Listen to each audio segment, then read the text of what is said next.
Rhetoric by Aristotle, translated by Thomas Taylor. CHAPTER 1 of Book 1. Rhetoric reciprocates with dialectic or logic, for both are conversant with such particulars, as being common, may after a manner be known by all men, and pertain to no definite science.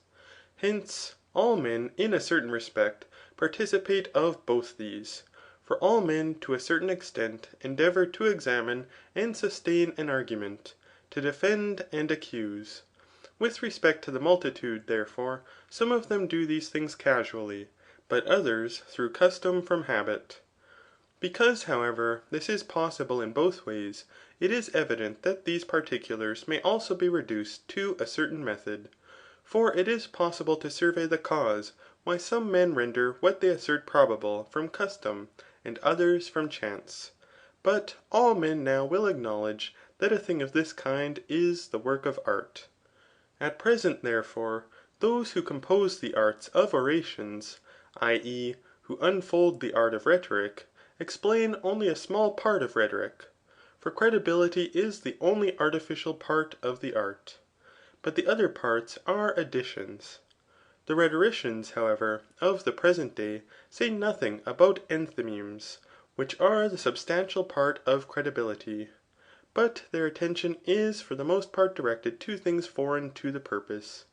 For accusation, pity, anger, and such like passions of the soul do not pertain to the thing itself, which is to be proved, but to the judge.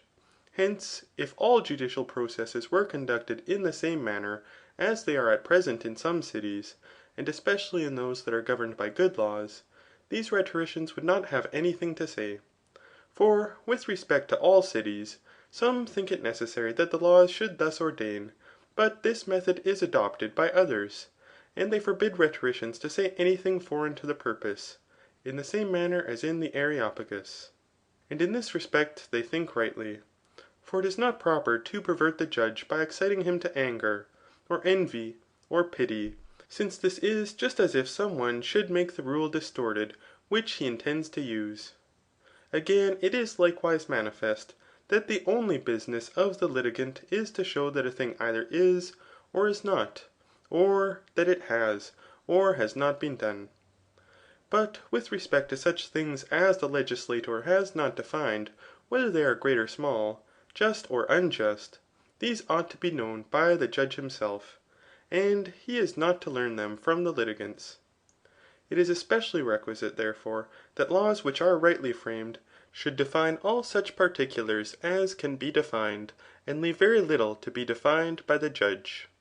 And in the first place, indeed, this is requisite, because it is more easy to obtain one person, or a few, than many that are intelligent and wise, and who are able to act the part of a legislator and a judge.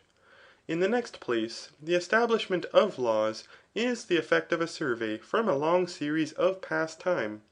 But judgments are the result of a survey from recent times, so that it is difficult for those who judge to attribute what is just and advantageous in a becoming manner. That, however, which is the greatest reason of all is, that the judgment of the legislator is not conversant with particulars, but with future events, and universals. But the judgment of the barrister and the judge is directed to present and definite circumstances, with which love and hatred and private advantage are frequently conjoined, so that they are no longer sufficiently able to survey the truth, but their own peculiar pleasure or pain darkens their judgment. With respect to other particulars, therefore, it is necessary, as we have said, that very little should be left in the power of the judge. But with respect to the inquiry, whether a thing has been done or not, or whether it will or will not take place, or is not, it is necessary that this should be left to the judges, for it is not possible that these things should be foreseen by the legislator. If then this be the case, it is evident that those rhetoricians who define other parts of an oration accept credibility, such for instance as what the proem or the narration should contain, and each of the other parts, these exercise their art in things foreign to the purpose. For in these they effect nothing else except delivering the method by which the judge may be influenced. But they demonstrate nothing respecting artificial credibility, viz. Whence some one may become enthymetic, or possess the power of discovering artificial proofs of that which is the subject of controversy. Hence, though there is the same method respecting popular and judicial orations, and the popular is better and more political than the method pertaining to contracts, yet rhetoricians of the present day are silent as to the popular method, but all of them endeavour to unfold the art pertaining to the judicial genius, because it is less advantageous in popular orations to assert what is foreign to the purpose, and a popular oration is less pernicious than a judicial discussion, but is more common. For in the former the judge decides about appropriate concerns, so that nothing else is necessary than to show that the thing is as the counsellor asserts it to be. In judicial processes, however, this is not sufficient, but it is requisite to pay attention to the hearer, for the decision is concerning things of a foreign nature. Hence the judges, looking to their own advantage, and regarding their own pleasure, gratify the litigants, but do not decide with justice. Hence, too, as I have before observed, in many places, the law forbids any thing foreign to the purpose to be said, and in these places this law is sufficiently observed by the judges themselves.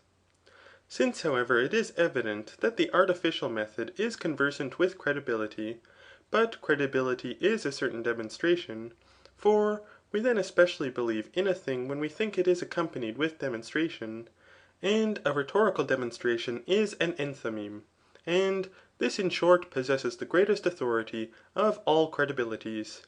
But an enthymeme is a certain syllogism, and it is the province either of the whole or of a certain part of dialectic to pay attention similarly to every syllogism.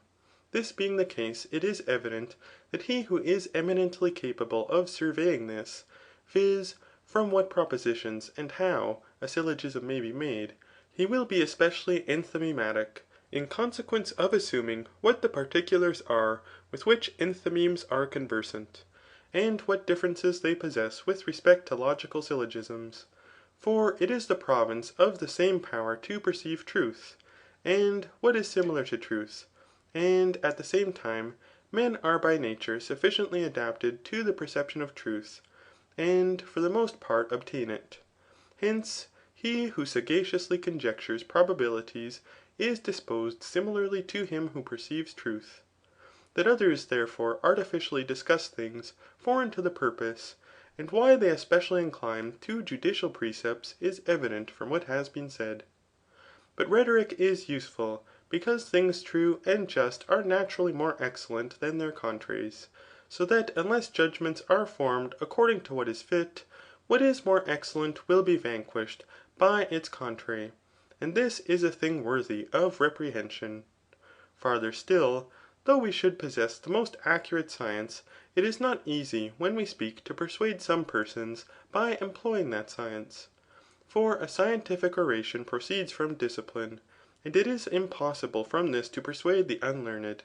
But it is necessary, when addressing these, to procure credibility, and frame arguments from such things as are common, just as we have asserted in the Topics, respecting a conference with the multitude. Farther still, the power of being able to persuade contraries, or the ability of disputing on each side of a question, is necessary, in the same manner as in syllogisms, not in order that we may do both, for it is not proper to persuade to what is base, but that we may not be ignorant how contraries subsist, and that when another person employs those arguments unjustly, we may be able to solve them. No one, therefore, of the other arts syllogistically concludes contraries, but this is alone effected by dialectic and rhetoric, for both of them are similarly conversant with contraries, though the things which are the subjects of their consideration do not subsist similarly, but always, as I may say, things which are true, and naturally more excellent, are more syllogistic, and adapted to procure persuasion. Besides, it is absurd that it should be shameful for a man not to be able to give assistance to his body, and that it should not be shameful for him not to be able to assist himself by the reasoning power, which is more the peculiarity of man than the use of the body. If, however, it should be objected that he who uses unjustly the rhetorical power may injure others in a great degree, this objection is common to every thing that is good, except virtue, and especially to the most useful things, such as strength, health, riches, and military command. For he who uses things of this kind justly, may benefit others in the greatest degree, and by using them unjustly may effect the greatest injury. That rhetoric, therefore, is not conversant with one certain definite genus, but resembles in this respect dialectic, and that it is useful, is evident. It is likewise evident that the employment of rhetoric is not to persuade, but to perceive on every subject what is adapted to procure persuasion, in the same manner as in all other arts. For it is not the business of medicine to produce health, but to do every thing as much as possible which may procure it, since the healing art may be well exercised upon those that are incapable of being restored to health.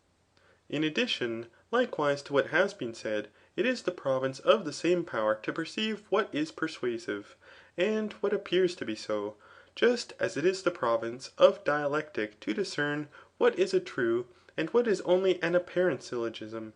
For the sophistical art does not consist in the power of reasoning, but in deliberate choice, except that here indeed, viz. In the rhetorical art, one man will be a rhetorician from science, but another from deliberate choice. There, however, viz. In dialectic or logic, the sophist indeed is from deliberate choice, but the logician is not from deliberate choice, but from the power of reasoning. CHAPTER 2. Now, therefore, we shall endeavour to speak concerning the method itself, i.e. the rhetorical art, and show how, and from what particulars we may be able to obtain the end proposed by this art. Again, therefore, as if defining from the beginning, let us discuss what remains. Let rhetoric, then, be the power of perceiving in every thing that which is capable of producing persuasion. For this is the employment of no other art, since each of the other arts is doctrinal and persuasive about that which is the subject of its consideration. Thus, for instance, medicine is doctrinal and persuasive about that which is salubrious and morbid, geometry about the properties accidental to magnitudes, and arithmetic about number. The like also takes place in the other arts and sciences. But rhetoric, as I may say, appears to be able to survey about any given thing what is adapted to produce persuasion. Hence, also, we say, that it does not possess an artificial power about any certain, peculiar, definite genus. With respect, however, to things which procure credibility, some of them are without art, but others are artificial. And I call those without art, which are not devised by us, but exist prior to all artificial invention, such as witnesses, questions, writings, and other particulars of the like kind.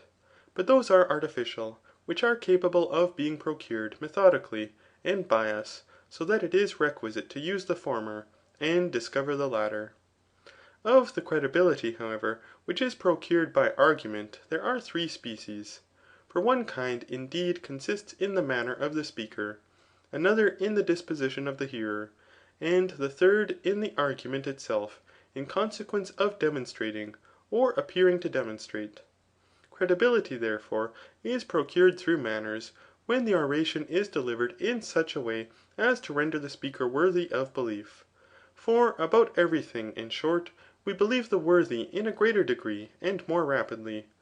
But in those particulars in which an accurate knowledge cannot be obtained, and which are ambiguous, we entirely confide in the decisions of the worthy.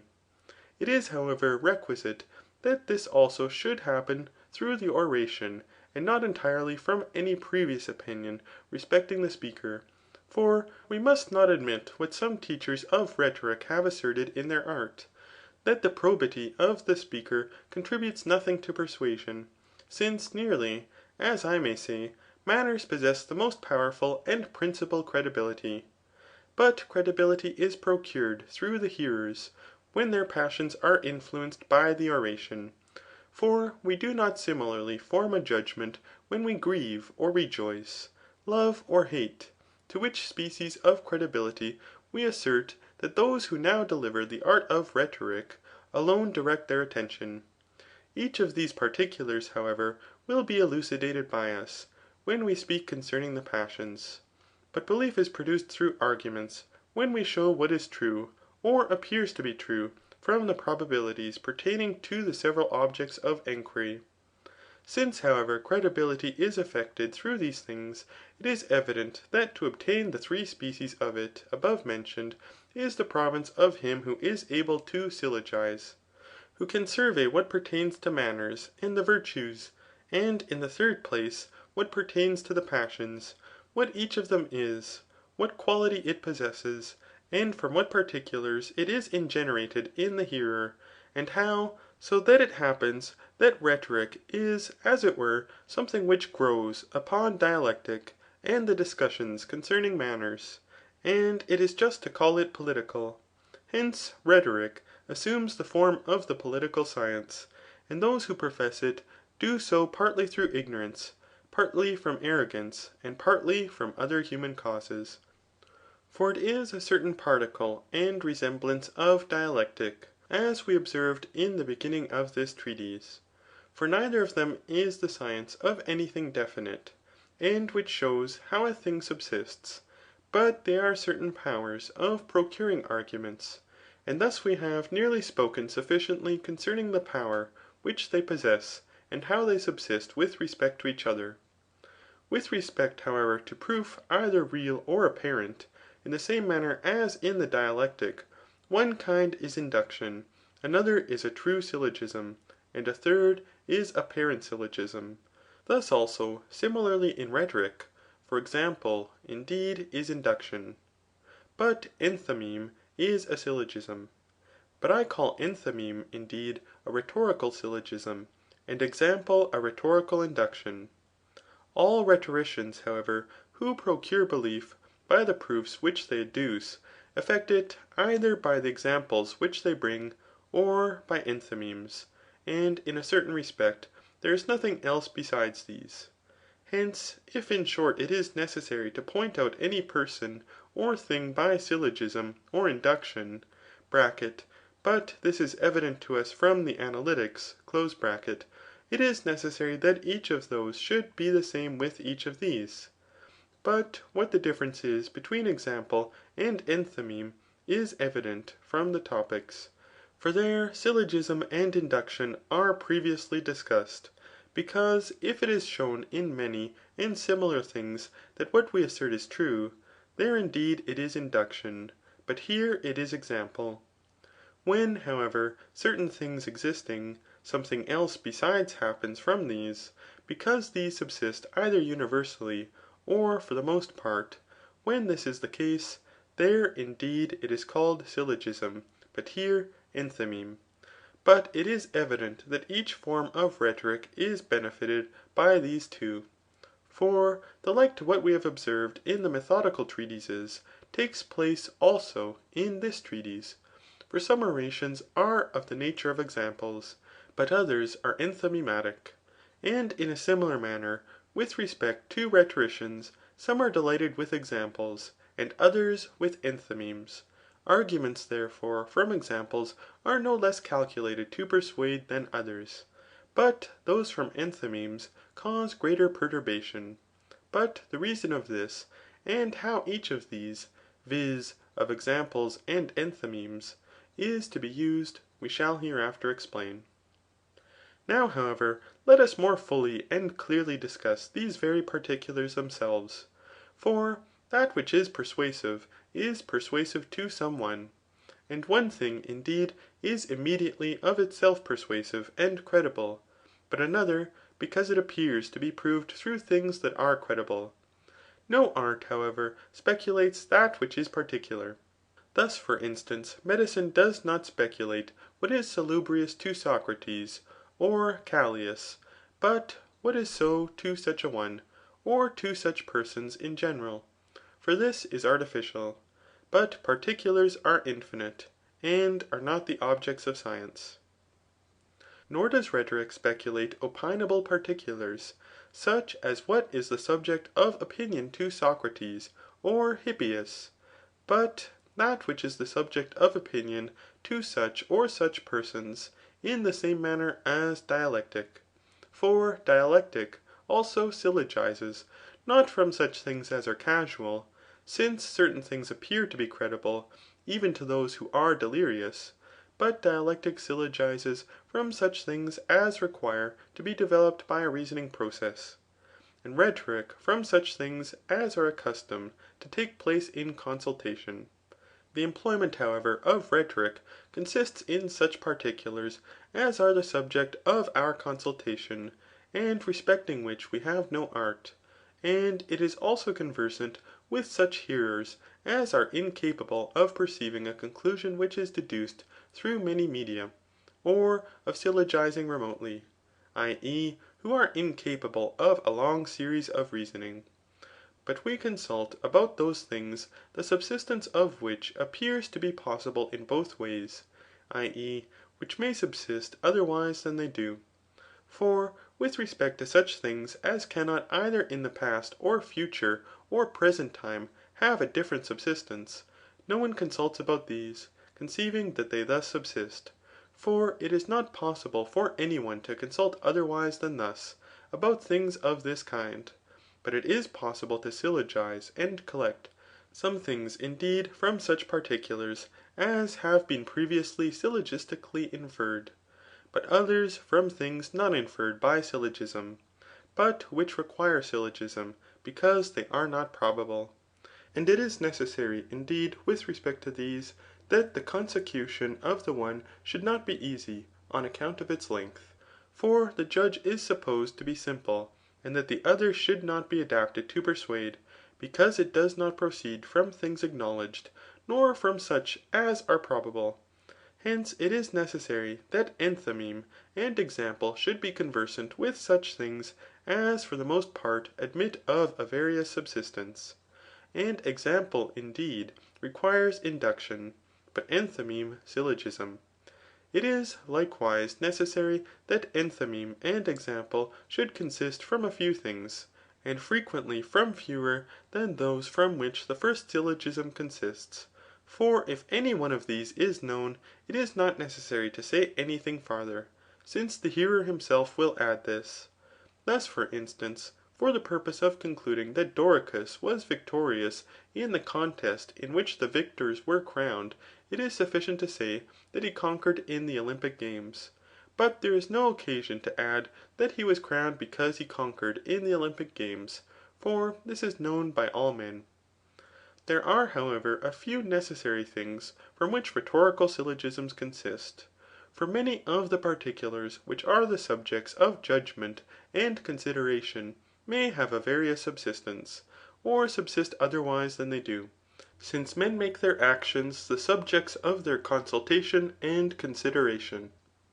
All actions, likewise, belong to the genus of things which are contingent. And no one of these, as I may say, is from necessity, but things which are for the most part accidental and contingent, must necessarily be syllogistically collected from other things which are of the like kind, and such as are necessary must be deduced by syllogism from necessary propositions. But this is evident to us from the Analytics. This then being the case, it is manifest that with respect to those things from which enthymemes are deduced, some indeed are necessary, but most of them are such as have a frequency of subsistence. For enthymemes are deduced from the probabilities and signs, so that it is necessary each of these should be the same with each. For the probable is that which subsists for the most part, but not simply according to the definition of some persons. That, however, which is assumed respecting things which may have a various subsistence, has the same relation to that to which the probable is directed, as universal to particular. But with respect to signs, one indeed has such a subsistence as some one of particulars to that which is universal, but another as some one of universals to that which is particular. And of these signs, that indeed which is necessary is an argument, but that which is not necessary is anonymous according to difference. I call therefore those things necessary from which syllogism is produced. On which account also a sign of this is tecmerion, or an argument. For when rhetoricians fancy that what they say cannot be solved, then they think they have adduced an argument, as being something proved and definite. For tecmar and bound or limit are the same, according to the ancient tongue. With respect to signs, however, that indeed which subsists as particular to universal, is just as if some one should say it is a sign that wise are just men, for Socrates was wise and just. This therefore is a sign. But what has been asserted, though true, may be solved, for it is unsyllogistic. The following, however, as for instance, if some one should say, it is a sign that a certain person is diseased, for he has a fever, or that some female has been delivered because she has milk, are necessary signs, and which are the only signs that are tecmeria. For these alone, if true, cannot be solved. But that which subsists as universal to particular, is as if some one should say it is a sign that a certain person has a fever, for he breathes short and frequently. This, however, may be solved though it is true. For it is possible that one who has not a fever may labour under a difficulty of breathing. We have, therefore, now shown what the probable, a sign, and an argument are, and in what they differ from each other. These, however, are more clearly unfolded in the Analytics, where also it is shown from what cause some of them are unsyllogistic, but others are syllogistically deduced. And with respect to example, that it is indeed induction. And what the subjects are about which it is an induction, we have already shown. It is, however, neither as a part to the whole, nor as the whole to a part, nor as a whole to whole, but that which is as a part to a part, and as the similar to the similar, when both are under the same genus, but the one is more known than the other, is example. Thus for instance, that Dionysius endeavoured to establish a tyrannical government when he required a guard, is an example. For Pisistratus, who prior to him attempted the same thing, demanded a guard, and having obtained it, tyrannized over the Athenians, and Theagenes over the Megarensians. All such others, likewise, as are known to have acted in this manner, become an example of Dionysius, with respect to whom it is not yet known whether he requires a guard with a view to a tyrannical government. All these, however, are under the same universal, viz. That he aspires after tyranny, who requires a guard. And thus we have shown what the particulars are from which the credibility that appears to be demonstrative is derived. CHAPTER 3. With respect to enthymemes, however, there is a great difference, of which nearly all the professors of rhetoric are particularly ignorant, and which is conversant with the dialectic method of syllogisms. For some enthymemes pertain to rhetoric, just as some syllogisms subsist according to the dialectic method. But others pertain to other arts and faculties, some of which are in existence, and others are not yet discovered.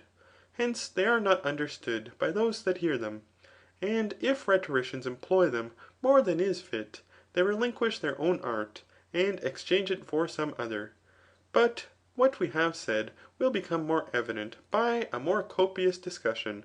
For I say that dialectic and rhetorical syllogisms are those which are formed from propositions derived from certain places, and these are such as are conversant in common about things that are just and natural, and about political concerns, and many things which are specifically different, such for instance, as the place respecting the more and the less.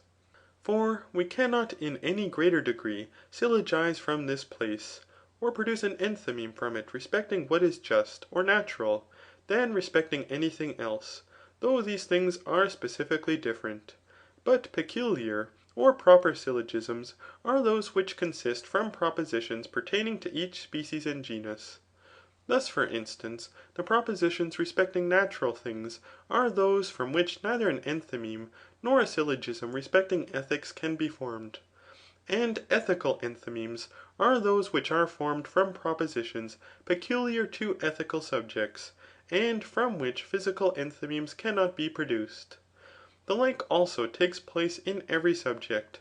And those dialectic and rhetorical syllogisms, indeed, do not render a man wise in any kind of discussion, because they are not conversant with any definite subject, but with respect to these that are peculiar and appropriate, in proportion as the selection of them is better. In such proportion will he who makes the selection latently produce a science different from dialectic and rhetoric. For if he should happen to meet with the principles of any science, the peculiar syllogisms will no longer pertain either to dialectic or rhetoric, but to that science of which he possesses the principles. Most enthymemes, however, are derived from those forms which are particular and proper, and a few of them are derived from common places. As in the Topics, therefore, so here the species and the places of enthymemes, from whence they are to be assumed, must be distinguished. But I call species, indeed, the peculiar propositions according to each genus, and places those propositions which are similarly common to all genera. We shall, therefore, speak first concerning the species. And in the first place, we shall assume the genera of rhetoric, in order that we may ascertain how many there are, and with respect to these we shall separately assume the elements and the propositions. But the genera of rhetoric are three in number, for so many also are the auditors of orations. For an oration is composed from three things, from the speaker, from the thing about which he speaks, and from the person to whom he speaks. The end also of the speaker is directed to this last, I mean to the hearer. But it is necessary that the auditor should either be a spectator or a judge, and that the judge should be a judge either of things past or future. He, however, who judges of future events is, as it were, one who speaks in an assembly. But he who judges of past events is, as it were, one who determines causes. And he who judges of the power of the oration is, as it were, a spectator. Hence, there will necessarily be three genera of rhetorical orations, the deliberative, or that which pertains to counsel, the judicial, and the demonstrative. But of counsel, one part is exhortation, and another dehortation. For always, both those who privately give counsel, and those who publicly harangue, do one of these, i.e. either exhort or dissuade. Of judgment, however, one part is accusation, but another defence. For those that are engaged in controversy must necessarily do one or another of these. But of the demonstrative, one part is praise, and another blame. There are, also, times appropriate to each of these. To him who gives counsel, indeed, the future, for he consults about future events, and concerning these either exhorts or dissuades. But the time which is adapted to him who judges is the past. For always concerning things which have been done, one accuses and another apologizes. And to him who demonstrates, the most appropriate time is the present. For all those who demonstrate praise or blame according to existing circumstances. Frequently, however, they employ the past time for the purpose of recollecting, and they form a conjecture of future events. But the end to each of these is different. And as there are three persons, there are three ends to him who gives counsel. Indeed, the end is that which is advantageous and detrimental. For the advice of him who exhorts is directed to that which is better, but he who dissuades, dissuades from that which is worse. And at the same time, they assume other things with a view to this, viz. Either the just or the unjust, either the beautiful in conduct or the base. But to those who judge in courts of judicature, the end is the just and the unjust, and they also assume other things with a view to these. And to those that praise and blame, the end is the beautiful, and the base in conduct, and they likewise refer other things to these. An indication, however, that the end of each of these is what we have said it is that sometimes there is no controversy about other things. Thus for instance, he who is tried will assert that the things were not done, or that he has committed no injury, but he will never acknowledge that he has acted unjustly ; for if he did, the trial would be unnecessary. In like manner, those who give counsel frequently admit other things, but will not acknowledge that they have advised what is disadvantageous, or that they have dissuaded from what is beneficial. Frequently, however, they are not at all concerned whether it is not unjust to enslave the neighbouring people, and those who have done them no injury. In like manner, also, those who praise and those who blame do not consider whether the subject of their praise or blame has acted advantageously or perniciously, but frequently applaud him because, disregarding his own interests, he performed some worthy action. Thus, for instance, they praise Achilles, because he gave assistance to his friend Patroclus, though he knew it was necessary that he should die himself by giving this assistance, and that it was in his power to live. But to Achilles, indeed, a death of this kind was more honourable, and to live more advantageous. From what has been said, however, it is evident that it is necessary to possess in the first place propositions about these things. For arguments (tecmeria), probabilities, and signs are rhetorical propositions. For in short, syllogism is from propositions, but enthymeme is a syllogism consisting from the above mentioned propositions. Since, however, impossibilities cannot be performed, either at present or in future, but this can only be asserted of possibilities, and since likewise it is not possible that things which are neither done, nor will be done, should be performed at present, or in future, it is necessary that he who counsels, he who judges, and he who demonstrates should possess propositions concerning the possible and impossible, and whether a thing has been done or not, and whether it will be or not. Farther still, all those who praise and blame, who exhort and dissuade, who accuse and defend, not only endeavour to show the particulars we have mentioned, but also something which is great or small, good or evil, beautiful or base, just or unjust, whether they speak of those things themselves, or compare them with each other. This being the case, it is evident that it is requisite to have propositions concerning magnitude and parvitude, the greater and the less, the universal and the particular, such for instance as what is a greater or less good, an unjust or a just action, and in a similar manner in other things. And thus we have shown what the things are concerning which it is necessary to assume propositions. CHAPTER 4. In the next place, a distinction must be peculiarly made respecting each of these, as for instance, what the subjects of consultation are, with what demonstrative orations are conversant, and in the third place, what the subjects are about which judgments are employed. In the first place, therefore, it must be assumed what the kind of good or evil is about which he who advises counsels, since he does not give counsel about all things, but about such as may happen to be or not. But with respect to such things as necessarily either are or will be, or which cannot possibly exist, about these there is no consultation. Hence neither is there consultation about all contingent events.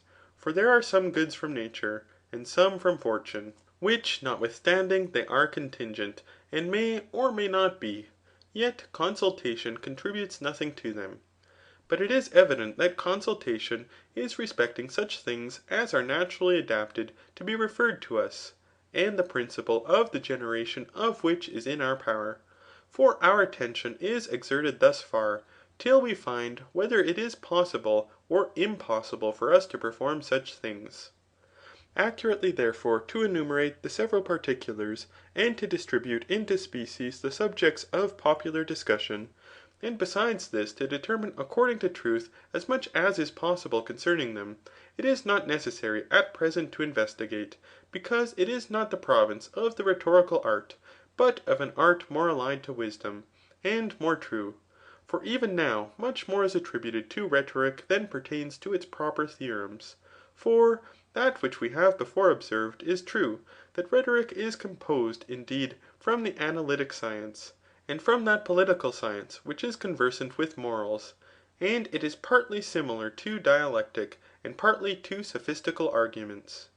In proportion, however, as any one endeavours to discuss either dialectic or rhetoric, not as powers, but as sciences, so far he ignorantly destroys the nature of them, by migrating through this attempt into the sciences of certain subject things, instead of alone making a transition into the powers or faculties of words. At the same time, we shall now speak of whatever it is indeed requisite to distinguish, and which leaves matter of consideration to the political science. For nearly the subjects which are discussed by all those who give counsel are especially five in number ; and these are concerning wealth, war and peace, and besides these, the defence of the country, exports and imports, and legislation.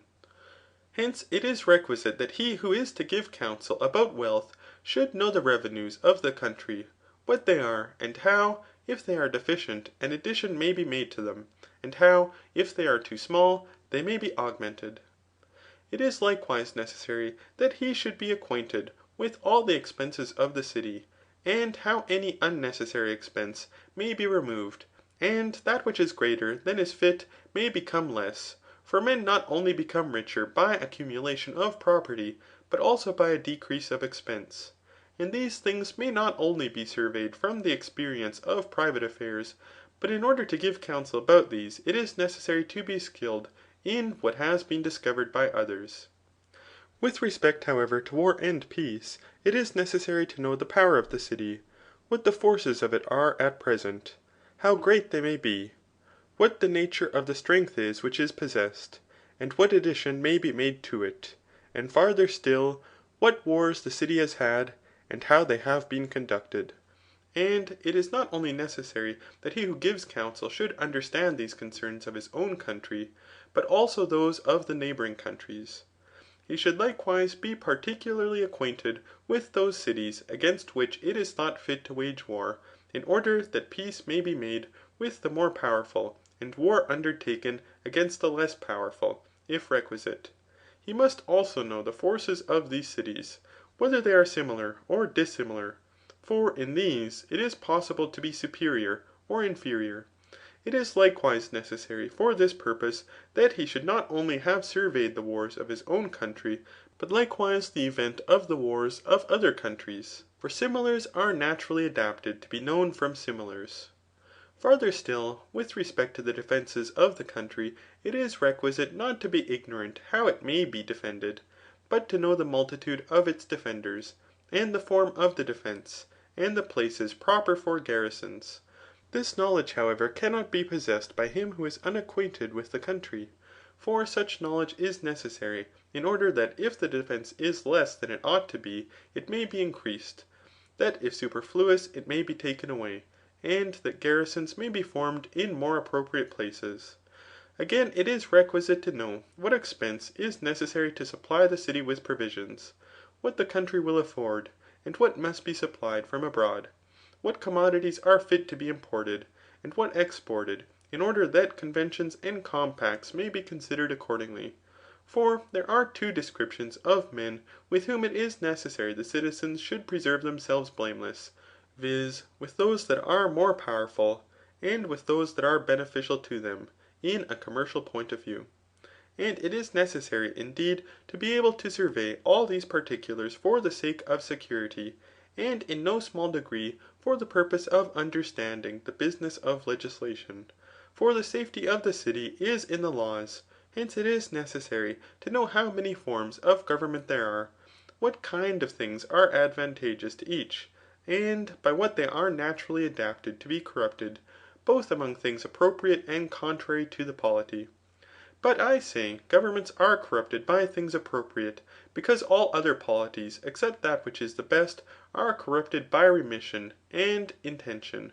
Thus, for instance, a democracy not only becomes more imbecile by remission, so as at length to arrive at an oligarchy, but it is also weakened by vehement intention ; just as an aquiline and a flat nose not only arrive at mediocrity by remission, but likewise, when they become very aquiline or flat, cause the nose to be so disposed that it no longer appears to be a nostril. It is moreover useful for the purpose of legislation, not only to understand what is advantageous to a polity, by a survey of past events, but also to know the condition of other polities, and what is adapted to each. Hence it is evident that travelling is useful for the purposes of legislation, since from hence the laws of nations may be obtained. But the knowledge of history is requisite to political councils. All these particulars, however, are the business of politics, and not of rhetoric. Such, therefore, are the principal things which he who intends to give counsel ought to possess. CHAPTER 5. Let us again, however, enumerate the particulars from which it is requisite to exhort or dissuade, both respecting these things and other things, but nearly both privately to each individual, and in common to all men. There is a certain scope to which choice and diversions are directed, and this is in short felicity, and the parts of it. Hence, for the sake of an example, we shall assume what felicity is, and from what the parts of it consist. For all exhortations and all dissuasions are conversant with this, and with the things which contribute to it, and the contraries to this. For it is necessary to perform such things as procure this felicity, or a certain part of it, or which render it greater instead of less, and not to do those things which corrupt, or impede felicity, or produce its contraries. Let felicity, therefore, be defined to be acting well in conjunction with virtue, or a life sufficient to itself, or the most pleasant life in conjunction with security, or a prosperous condition of possessions and the body, together with a power of preserving and affecting these. For nearly all men acknowledge that felicity is one or more than one of these. If, therefore, felicity is a thing of this kind, it is necessary that the parts of it should be nobility of birth, and abundance of friends, and these such as are worthy men, riches, a numerous progeny, and a good old age, and besides these, the virtues of the body, such as health, beauty, strength, magnitude, agonistic power, glory, honour, and prosperity, virtue, or also the parts of it, prudence, fortitude, justice, and temperance. For thus a man will be most sufficient to himself, if both internal and external goods are present with him. For there are no other goods besides these. But internal goods, indeed, are both those which pertain to the soul, and those which pertain to the body. And external goods are nobility of birth, friends, riches, and honour. And besides these, we think it requisite that power and fortune should be present, for thus life will be most secure. In a similar manner, therefore, we shall assume what each of these is. Nobility of birth, then, both to a nation and a city, is when the people are indigenous or ancient, and their first leaders or commanders are illustrious men, and when many persons illustrious in those things which are the objects of emulation are the progeny of these. But private nobility is derived either from men or from women, and a legitimate procreation from both. And in this nobility, as well as in that of a city, it is requisite that the first authors of the race should be illustrious either in virtue or in riches, or in something else which is honourable, and likewise that many illustrious men and women, young and old, should be the progeny of this genus. With respect to a good and numerous offspring, it is not immanifest what it is. But in a community, a good offspring is a multitude of young and worthy children, who are worthy indeed according to the virtue of the body, as for instance in magnitude, beauty, strength, and agonistic power, and according to the virtue of the soul, in temperance and fortitude, which are the virtues of youth. Privately, however, the offspring is good and numerous, if the proper children, both male and female, are many and worthy. But the corporeal virtue of females is beauty and magnitude, and the virtues of their soul are temperance and sedulity without illiberality. It is requisite, therefore, to investigate both privately and publicly the existence of each of these virtues, in men and in women. For where these virtues are wanting in the women, as is the case with the Lacedaemonians, such women are scarcely half happy. The parts of wealth, however, are money, a great quantity of land, and the possession of farms ; and besides these, furniture, cattle, and slaves, which are remarkable for their multitude, magnitude, and beauty. All these possessions likewise ought to be secure, free, and useful. But those are more useful which are profitable ; those are free which are subservient to enjoyment. I call those profitable which yield a revenue ; and those consist in enjoyment, in which nothing is esteemable besides the use. But the definition of security, indeed, is for a man to possess what he has in such a place and in such a manner, that the use of it may be in his power, and so that it may be his own property or not, when it is in his power to alienate it. But I call alienation giving and selling. In short, riches consist more in the use than in possession ; for the energy and the use of things of this kind are riches. Renown is to be esteemed by all worthy persons, or it is the possession of a thing of such a kind as is desired by all men, or which many, or good, or wise men desire. But honour is an indication of beneficent renown. And those indeed who have benefited others are justly and especially honoured ; though he likewise is honoured who is able to benefit. But beneficence is that which either pertains to safety, and such things as are the causes of existence, or to wealth, or to some other of those goods, the possession of which is not easy ; and this either entirely, or in this place, or at a certain time. For many persons obtain honour from things which appear to be small ; but the modes and the occasions are the causes of it. The parts of honour, however, are sacrifices, eulogies in prose and verse, rewards, sacred groves, precedency in sitting, sepulchres, statues, and public salaries. Barbaric honours, such as adoration by inclining the body, giving place, and gifts which are universally valued. For a gift is the donation of possession and an indication of honour. Hence the ambitious and the avaricious are desirous of gifts, since gifts contain in themselves what each of these require. For possession is that which the avaricious desires, and is also attended with honour, after which the ambitious aspire. But the virtue of the body is health, and this in such a way as to render those who use the body free from disease. For many persons are healthy, as Herodicus is said to be, and yet no one will proclaim them to be happy on account of health, because, like Herodicus, they abstain from all, or the greater part of human concerns. With respect to beauty it is different in every age. The beauty therefore of a young man is to have a body useful for the endurance of labour, viz. For the course and for violent action, and which is also pleasing to the view. Hence, those that contend in the 5 games are most beautiful, because they are naturally adapted both to violent action and celerity. But the beauty of him who is in the acme of life, is to be capable of warlike labours, and to be terribly pleasing to the view. And the beauty of an old man is to have a body sufficiently adapted to necessary labours, but without pain, because he has none of those diseases with which old age is defiled. Strength also is the power by which a man moves another thing as he pleases.